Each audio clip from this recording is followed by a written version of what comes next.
Hai, assalamualaikum guys. Hidup itu penuh dengan cerita dan itu tertuang di The Hakim Story. Ini ada teman lama saya, dibilang adik sih. Adik lah. Adik. Bukan anak, Ting. Kalau anak mah, aduh gue tua banget. Jadi ini namanya Dona. Dona Leon ini adalah juara 4. 6 AA. Harapan 3. Oh, juara 6 ya? Juara 6. Ini adalah angkatannya Lesti guys. Jadi di Dangdut Akademi 1 itu ya. Finalisnya tuh, wih keren-keren banget. Juara satunya Lesti. Juara berkarakter dua, semua berkarakter. Juara 1 itu Lesti. Juara keduanya itu ada Evi Masamba. Ati Ati. Kodong. Yang ketiga itu Subro. Yang keempatnya itu Yang ketiga Franz. oh yang ketiga Franz. Yang keempat Yang pertama Lesti, terus yang kedua Ati, yang ketiga Franz, yang keempat Subro, yang keempat Subro. yang kelima Mbak Ikif. Ikif apa kabar ya? Masih hidup tuh? Alhamdulillah baik. Masih hidup. Ada Ikif tuh lucu banget. Jadi Ikif itu karakternya tuh yang lenje gitu-gitu. Iya. Iya gitu. Yang keenam Dona. Tulungagung. Selanjutnya Ujang The Academy. Ujang The Academy. Bukan. Ini Dona itu saat itu nomor 6. Kemudian mau dikontrak. Lu kenapa nggak ambil sih kontraknya? Jadi pada saat itu kan Bercerita nggak? boleh. Sebenarnya kan itu masih belia ya. SMA ya? Terus Kelas 3 iya. Ya, terus? Kurang pengalaman juga. Ya, pengalaman cuman di daerah aja. Untuk di ibu kota kan Padahal pas ketika kompetisi masih belajar. Sudah diasah banget ya. Masih belajar. Terus memang banyak yang ngasih masukan dari kanan kiri. Bisikan, Ya. nggak usah gitu. Ya gitulah, dari saudara, dari rekan kerja kayak gitu. Terus soalnya kalau kontrak eksklusif tuh mengikat banget. Nanti kamu kalau ada job misalkan ada dari tetangga atau dari pemerintah daerah atau apa, kamu kesulitan gitu. Nanti dikiranya kamu sombong kayak gitu. Janganlah, apalagi udah mau lulus SMA juga nanti sekolahmu bla bla bla. Kata mereka tuh, akhirnya kamu putuskan saya tidak dikontrak gak apa-apa ya gitu ya. Ternyata yang ngasih masukan karena iri. Begitu ya kalau menurut AA. Menurut gue, iri karena takut dia lebih maju dibanding dia. Gitu ya. Takut kamu lebih kaya dibanding dia. Gitu Kayaknya. ya. Nggak tahu. Nyesel nggak? Gak boleh nyeselin sih. Gak boleh ada kata menyesal, tapi ya Itu perjalanan hidup sih. kalau dikasih kesempatan balik lagi, memilih ambil kontrak atau enggak? Gimana ya? 50-50. Memang ketika kita di kontrak itu ya ada tanggung jawabnya, ada resikonya dan lain-lain. Sama-sama dua-duanya sih. Ya memang jadi gini, maaf kalau bau ikan ya. Saya baru makan ikan. Sarden. Maaf banget. Enggak bau. Sok lagi flu ya. Pakai kopi. Tadi bawa apa? Kopi. Gak maaf. Gue baru makan sarden. Minum dulu atau? Lagi ngomong gue baru bisa. Astagfirullah. Oke, anyway, tuh kan lupa gue. Gue lagi ngomong apa sih? Ini gue lagi ngomong apa sih? Ini ngomong apa gue tadi? Sarden. Enggak sebelum sarden. Kontrak. Padahal bukan itu. Apa? Oke. Au. Aduh lupa, sumpah demi Allah lupa. Tuh kan nggak boleh ke distract gue. Apa? Biar mikir. Biar mikir. Naon? Yang mau apa ya? Opo? Tim kreatif gimana? Kayak gue keracunan ikan deh ini. Enggak bener gue mau ngomong apa ya? Gue tadi ngomong apa sih? Enggak. Nyesel enggak boleh ada yang mengatakan nyesel la. Oh iya. Jadi dalam sebuah kompetisi itu pencarian bakat satu yang harus kita luruskan. Katanya itu prosesnya instan. Enggak. Semua peserta itu adalah sudah proses rata-rata dari kecil. Iya. Ya kan? Tapi memang instan digeceknya dan juga instan dapat guru-guru bagus dari dunia. Betul. Yang lebih berpengalaman. Betul. Kalau kamu sendiri dari umur berapa? Nyanyi dari TK. Ada di YouTube aku upload juga. Itu dari TK. Jadi memang enggak Dangdut all round. Jadi belum ketemu jati diri dari TK. dari TK. Awalnya suka bawain lagu-lagu anak-anak kayak gitu. Terus dari almarhum ibu akhirnya diarahin, dibeliin zaman dulu VCD ya. VCD lagu-lagu gitu, dari lagu India, lagu campur sari, lagu dangdut, lagu pop rock kayak gitu. Jadi semuanya genre itu alhamdulillah aku pelajarin. Jiwaku dari kecil memang terlatih kompetisi. Dari TK, SD, SMP, SMK, aku sering banget ikut berbagai kompetisi dari tingkat kecamatan, kabupaten, karesidenan, tingkat provinsi, hingga ke kancah nasional. Sering menjuarai berbagai lomba atau festival pelajar bernyanyi solo, band, dangdut maupun nembang mocopat atau sinden. Gitu. Yang mempersiapkan itu lebih ke ibu atau ayah? Almarhum ibu, dua-duanya sih. Ibu meninggal tuh pas kamu? Kelas 2 SD, umur 7 tahun. Anak tunggal, ditinggal almarhum kelas 7 SD, kelas 2 SD, umur 7 tahun. Sakit banget. Sakit dia. Sakit. Dan kamu merasa lagi dekat-dekatnya lagi? Lagi deket-deketnya, terus kehilangan sosok itu. Jadi emang gak ada figur ibu dari kecil. Alhamdulillah waktu ibu masih ada tuh udah diarahin jati diri kamu tuh di sini gitu loh. Kayak tahu ya? Jadi aku ngejalanin hidup tuh lebih mudah karena udah punya bakat sendiri. Udah dikasih Allah bakat apa ya? Yang nggak semua bekal, orang sebagai bekal, milikin. benar. Aku bisa makan dari situ, bisa biayain sekolah dari situ, bisa pengen ini itu dari situ, dari suara sampai detik ini. Wow. Iya. Ayah yang dampingi selanjutnya. Ayah. Jadi awalnya tuh nyumbang-nyumbang di acara pernikahan di kampung kayak gitu tuh. Nyumbang-nyumbang gitu. Terus almarhum nenek, ibu dari ayahku tuh. Kan kalau nyumbang otomatis nggak dikasih uang. Namanya juga nyumbang. Terus dikasih amplop sama nenek 10.000 gitu. Oh, biar kamu biar aku semangat. Padahal dari nenek sendiri. Iya. Gitu. Terus tahu itu pasti sekarang-sekarang. Sekarang-sekarang ini, dulunya aku nggak tahu. Jadi diceritain sama ayah. Itu ya kasih sayang nenek kepada cucu tuh ya dengan cara-cara unik biasanya. Terus dari nyumbang-nyumbang itu akhirnya kan suaraku didengerin orang-orang tuh. Banyak yang ngundang. Dari situ terlatih, oh asik ya. Terasa. Pengen ini itu, punya uang sendiri. Sampai bisa biayain sekolah? Ayah? Nggak pernah. Ayah? Ayah kasih sayang tetap, cuman maksudnya gara-gara aku bisa menghasilkan di situ, otomatis kan ya aku punya udah mandiri. Udah mandiri dari kecil. Ayah punya keluarga sendiri lagi atau? Enggak. Jadi ayah tuh, ibu meninggal tahun 2004 setelah tsunami Aceh.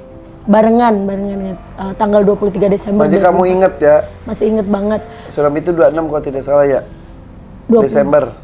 Ibu kelahiran 1977, meninggal 2004, kurang lebih meninggal di usia 26 tahun.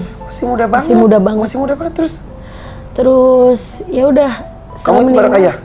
Setelah meninggal aku ikut nenek sebentar sampai 1 semester mau kenaikan kelas 3. Terus habis itu diambil ayah. Diasuh ayah, diopeni ayah. Maaf, ayah menikah lagi nggak? Enggak, sampai detik ini. Beneran? Cinta mati. Pada saat itu ayah masih muda banget juga dong?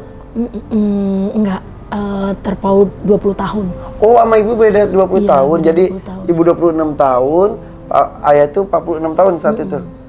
Tapi alhamdulillah ayah sampai detik ini dikasih kesehatan. Mudah-mudahan panjang umur ayah ya. Ayah sepuh banget berarti? Iya, kelahiran 61. Setelah ibuku almarhum, aku pernah jadi penyanyi wayang kulit, berangkat maghrib, pulang subuh setiap hari sama ayahku.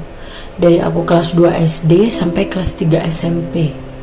Naik motor sampai diikat pakai selendang biar kalau ngantuk nggak jatuh dari motor. Tiap sekolah kadang telat karena pulangnya dari pagelaran wayang kulit selalu ketemu subuh. Jarang ngerjain PR, kadang PR dikerjain sama temenku. Sebagai rasa terima kasih ke temenku, aku selalu ngebeliin nasi pecel di kantin. Makasih ya buat temenku dulu yang udah bantuin aku. Dan setiap aku pulang sekolah, kalau ayahku masih kerja, aku main ke rumah tetangga. Selalu dikasih makan siang loh, karena mereka tahu aku anak tunggal. Ibuku sudah meninggal, jadi nggak ada yang masakin di rumah. Kadang kalau malam pas nggak ada manggung, terus ayah lagi ada acara di luar rumah, aku tidurnya dititipin ke tetangga. Rutinitas harianku yang begini yang membuat aku ada rasa ingin merubah nasib dan merantau. Karena aku ngeliat saudara-saudara ayah pada sukses jadi abdi negara, TNI atau polisi. Cuma maaf, ayah aja yang kurang beruntung. Pernah daftar TNI nggak diterima karena tes kesehatan ada darah tingginya. Dari situ aku punya keinginan mulia ingin mengangkat derajat martabat orang tuaku. Dengan cara aku melanjutkan sekolah kesenian di Surabaya, ikut tinggal bersama almarhumah budeku, kakak dari ayahku, dan mengembangkan karir di sana. Hingga mulai dikenal ikut orkes-orkes besar di daerah Jawa Timur dan melanjutkan ikut kompetisi nasional ke Jakarta, tepatnya di The Academy Season 1 tahun 2014 Indosiar. Wah, hebat ya. Alhamdulillah. Ini mendedikasikan membesarkan satu-satunya anak. Ya, nggak mau nikah karena kalau orang Jawa bilang ngeman anak gitu, eman ke anak. Sampai akhirnya kebayang banget pas ketika kamu masuk TV gitu-gitu, bangga banget ya. Itu proses nggak langsung del gitu. Jadi aku tuh sebenarnya sebelum di The Academy tuh dari Tulung Agung ke Surabaya tuh minggat ceritanya tuh. Aku di Tulung Agung tuh cuman SD sampai SMP doang. Terus? Habis itu ke SMA tuh aku sempat sekolah di SMK Kesenian di Surabaya. Ambil jurusannya karawitan. Minggat itu.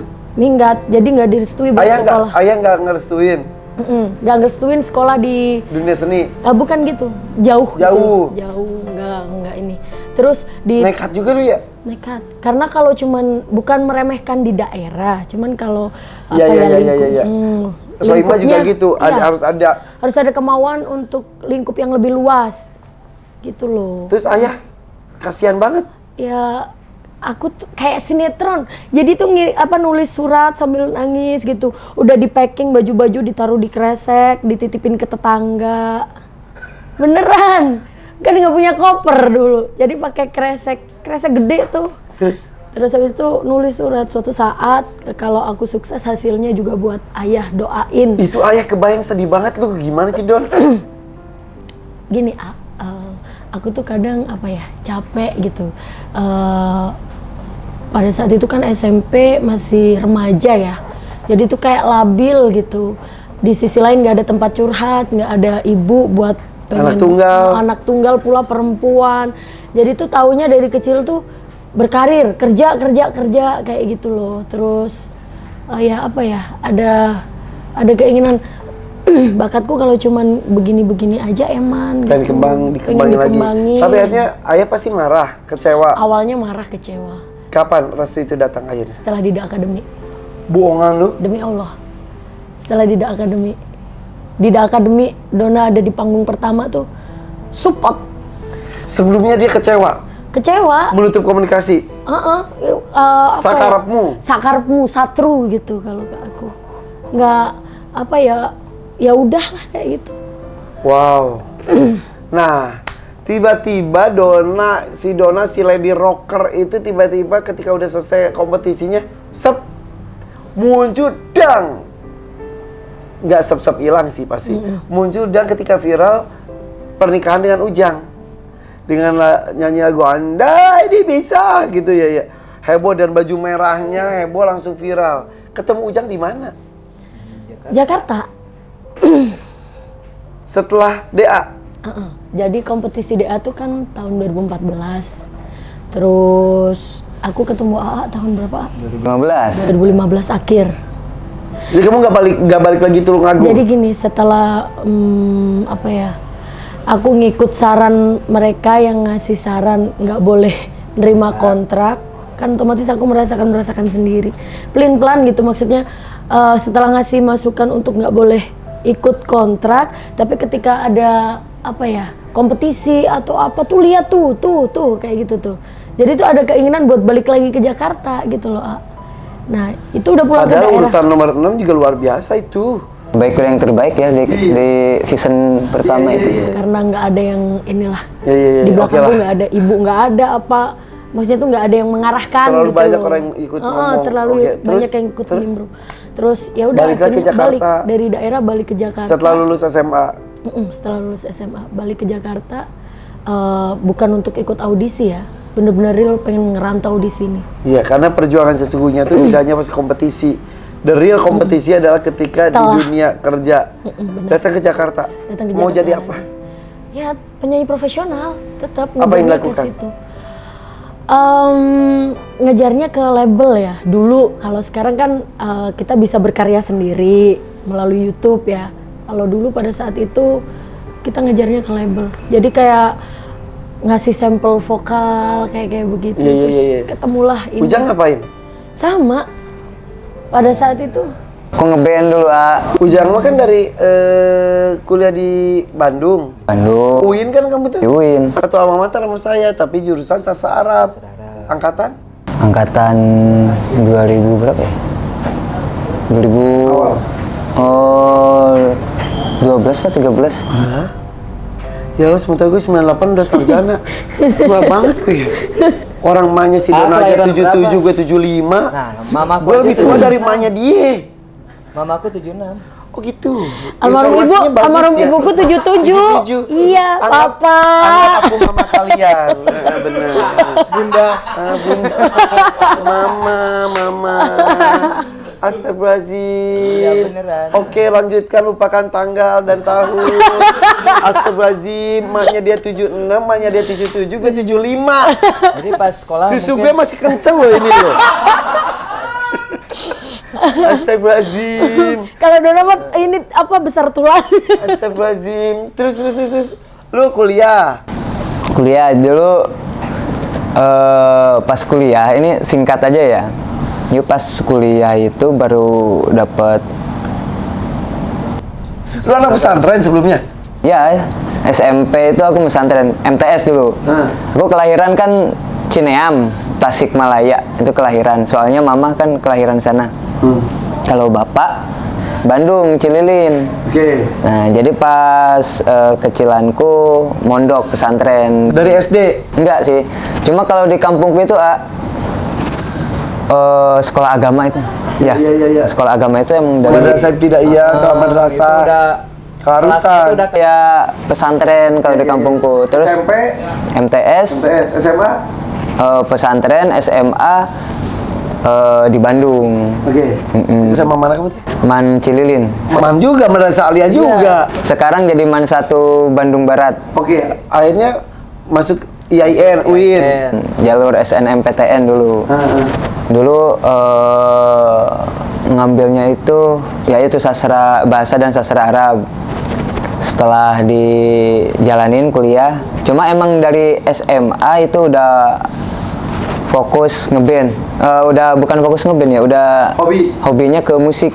Padahal dari dari SD itu aku fokusnya di akademik prestasiku itu. Pinter. Bener pinter. Sampai dulu ya pencapaian ranking itu ya, kalau aku ranking 2 atau 3 itu nangis. Karena harus satu. karena harus satu. Beneran. Itu SD. SD sampai SMP. Oke. Sampai MTS. SMA Ketika SMA, dulu SMA juga seleksi kan ya masuk MAN itu, masuklah kelas unggulan. Iya. Kelas unggulan itu kan jalurnya ke IPA. Dari situ udah kelas 1 itu aku jurusan IPA. Tapi ya itu karena punya jiwa seni ya, mokong, bandel. Bandelnya itu bukan bandel yang gimana-gimana, jadi emang karena nggak betah di pelajaran gitu. Hanya kelas 2 sampai kelas 3 aku pindah jurusan ke keagamaan supaya menghindari pelajaran-pelajaran yang bikin mikir. Supaya agak longgar. Udah bosen pelajaran MIPA, padahal MTS itu aku juara olimpiade MIPA. Wow. Beneran. Wow. MTS SD itu setiap ada olimpiade MIPA aku ikut, selalu juara itu dulu. Setelah itu karena kenal musik, udah males mikir, akhirnya udah musik sampai masuk ke UIN Kuliah. Musik makin. terus festival band kayak gitu. Aku kan band ya. Sama. Jadi memang terlahir di jiwa-jiwa kompetisi dari masih pelajar. Iya. Aku dulu ikut festival band tuh sampai juara antar sekolah. Tapi itu pas di UIN juga bikin band sama teman-teman Bandnya UIN. tuh tetap Dari SMA, jadi band pelajar, band sekolahan, band eskul. Walaupun pas udah kuliah, tetap band SMA itu masih Jadi ngejuarain festival-festival se-Bandung, se-Jawa Barat, se-Jawa, sampai tingkat nasional ikut festival, alhamdulillah juara terus. dengan si band yang itu. Iya, dengan- Apa nama bandnya? Dulu Fizi. Fizi, terus? Nah, setelah itu, setelah apa namanya kuliah, ada tawaran kontrak. Jadi si bandku bubar karena jarak. Jadi aku kan kuliah di Bandung, Bandung Timur, di Cibiru kan ya. Cibiru, iya. Temenku di Cimahi, yang lainnya, yang satunya kerja di pabrik, yang satunya di rumah. Jadi mau kumpul, mau briefing susah, akhirnya bubar. Bikin lagi band baru. Sorry, di band kamu sebagai vokalis. Ini kecerek. Vokalis. Vokalis satu A. Nah, setelah itu A, aku itu pas kuliah dapat tawaran kontrak. Jadi cuma dicomotin, nggak satu paket band. Vokalisnya siapa, ini siapa, di kontrak Aku apa? 3 yang ke bawah itu dari Bandung itu, aku, gitarisku sama basisku. Terus di Jakarta itu nemu drummerku orang Makassar, gitaris 2 kok orang Riau. Nah kebetulan tetangganya Dona. dulu. Sorry, bandnya itu namanya apa? Yang kedua? middle. Middle. Nah tapi yang pas dikontrak kan ditawarin kontrak nih Jakarta, itu aku nggak bisa nyebutin. Yang dicomot itu ada band, aku nggak bisa nyebutin nama bandnya. Band terkenal. Bukan, karena band itu yang bikin kuliahku berantakan. Aku nggak boleh pulang sama orang tua. Tapi di sisi lain, kalau nggak ada momen itu, aku nggak bisa ketemu istriku yang tercantik ini. Cucok banget. Ketemunya gimana sih? Berkahnya gitu. Ketemunya? Yang kata teman itu, dikenalin. Dari temen itu, Temen, ya coba jelasin. Hah? Aku yang jelasin. Iya. Sama-sama merantau dari daerah Tulungagung, ini dari Bandung, sama-sama di Jakarta. Pengen jadi bintang lah istilahnya. Jadi dulu tuh gini, aku kan emang dari dulu tuh hobi nulis ya. Pas ngeband kebetulan aku salurin lah hobi nulisku itu. Jadi pencipta lagu lah. Laguku itu ada yang kepake. Jadi dulu ikut casting sama band-band ternama. Entah kenapa kok bandku yang lolos itu untuk dijadikan soundtrack film dulu itu. Soundtrack film itu bukan di Indonesia, tapi di luar. Setelah itu katanya mau kontrak-kontrak, ternyata namanya kehidupan di Jakarta ya, kita nggak tahu Tipu. pengalaman ya itulah. Bahasa kasarnya ditipu gitulah. Padahal Tapi kenakalan lu paling parah apa? Lu sampai narkoba? Enggak. Aku drugs, alkohol enggak. Nggak sama Tanya sekali. Karena dasarnya udah bagus ya. mungkin background Agamanya ya. Iya. Pasti di depan mata sih ada. Aku pas di Jakarta ya, sampai reguleran ke tempat-tempat yang striptis kayak gitu.